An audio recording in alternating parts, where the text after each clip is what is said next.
आजकल के बहुत से आधुनिक लोग या अन्य संप्रदाय के आर्य समाजी लोग वो कहते श्राद्ध की जरूरत क्या है, जब तक माता पिता जिंदा है तब तक उनकी सेवा करो, मरने के बाद क्या जरूरत है श्राद्ध करने की।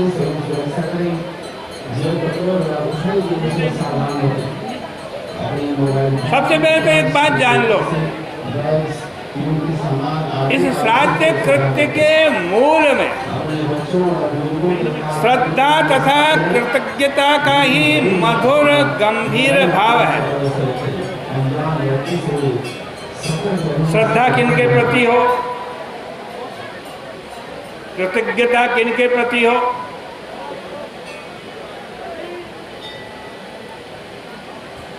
तो देखो श्रद्धा जो है मुख्य रूप से 3 के प्रति हमारे यहाँ बताई है। हमारे यहाँ जब बालक जन्म लेता है तो 3 कर्जे जन्म लेते ही साथ उसके ऊपर चढ़ जाते हैं। एक देव ऋण, दूसरा ऋषि ऋण और तीसरा पितरों का ऋण। और श्राद्ध में तर्पण में इन तीनों को ही तृप्त किया जाता है। देव ऋण क्यों? भैया आप जिस भूमि में भारतवर्ष में रहते हो इसको देव भूमि कहते हैं। इस भारतवर्ष में ही राम, कृष्ण, कल्कि आज कहते हैं, परशुराम, हिरण्यकश्यप आज कहते हैं, नरसिंह भगवान, जितने अवतार हुए कहाँ हुए? भारतवर्ष में हुए। तो ये देव भूमि है। ये सौभाग्य आपको ही मिला है कि आप कह सको हम तो देव भूमि के निवासी हैं। तो सबसे पहले तो देव ऋण है। दूसरा ऋषि ऋण। भारत के अंदर ऐसे ऐसे ऋषि वैज्ञानिक पैदा हुए हैं जिन्होंने अपने ज्ञान से केवल भारत को ही नहीं बल्कि पूरे विश्व को प्रकाशित किया है, चमत्कृत किया है।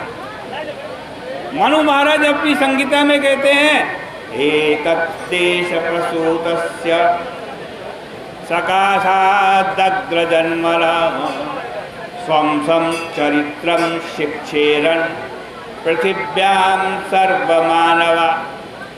एतत् देश प्रसूतस्य, इस भारतवर्ष के अंदर ऐसे ऐसे ऋषि, ऐसे ऐसे मनीषी उत्पन्न हुए हैं, ऐसे ऐसे हमारे पूर्वज हुए हैं, अग्रज हुए हैं,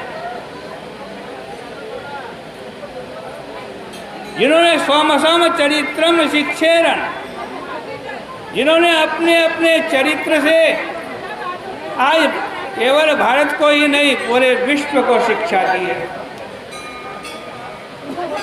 भारत का ज्ञान आज भी पूरे विश्व के अंदर सबसे ज़्यादा चमत्कारी है, सबसे ज़्यादा प्राचीन है।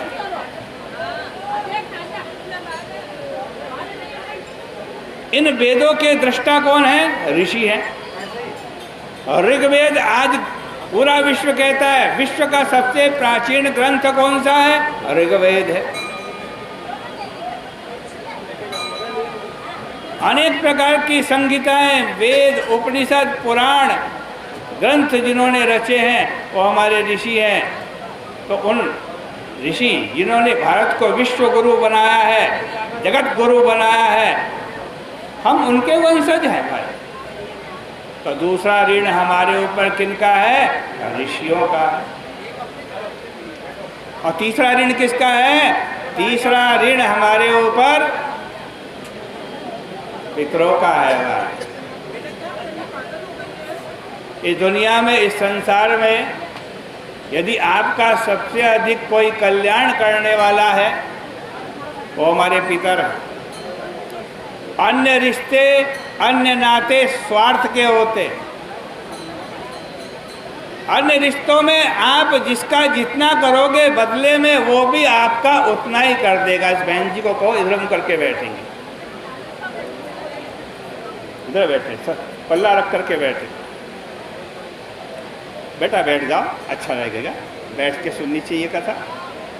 बोले गंगा मैया की जय।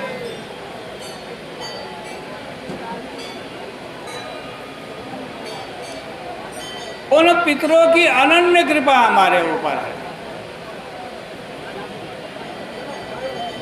देखो, वो पितर ना होते, हमारे माता पिता, दादा दादी, परदादा परदादी ना होते तो हम कहाँ होते, हम भी नहीं होते। सबसे पहले कृपा तो पितरों की और देवताओं की कृपा से हमारे को ये मानव शरीर मिला है, मनुष्य शरीर मिला है। और मनुष्य शरीर से ज़्यादा श्रेष्ठ और कोई शरीर नहीं। नरस तनस सम नहीं कबनऊ देहु, मनुष्य के शरीर के समान कोई देह नहीं है, कोई शरीर नहीं है।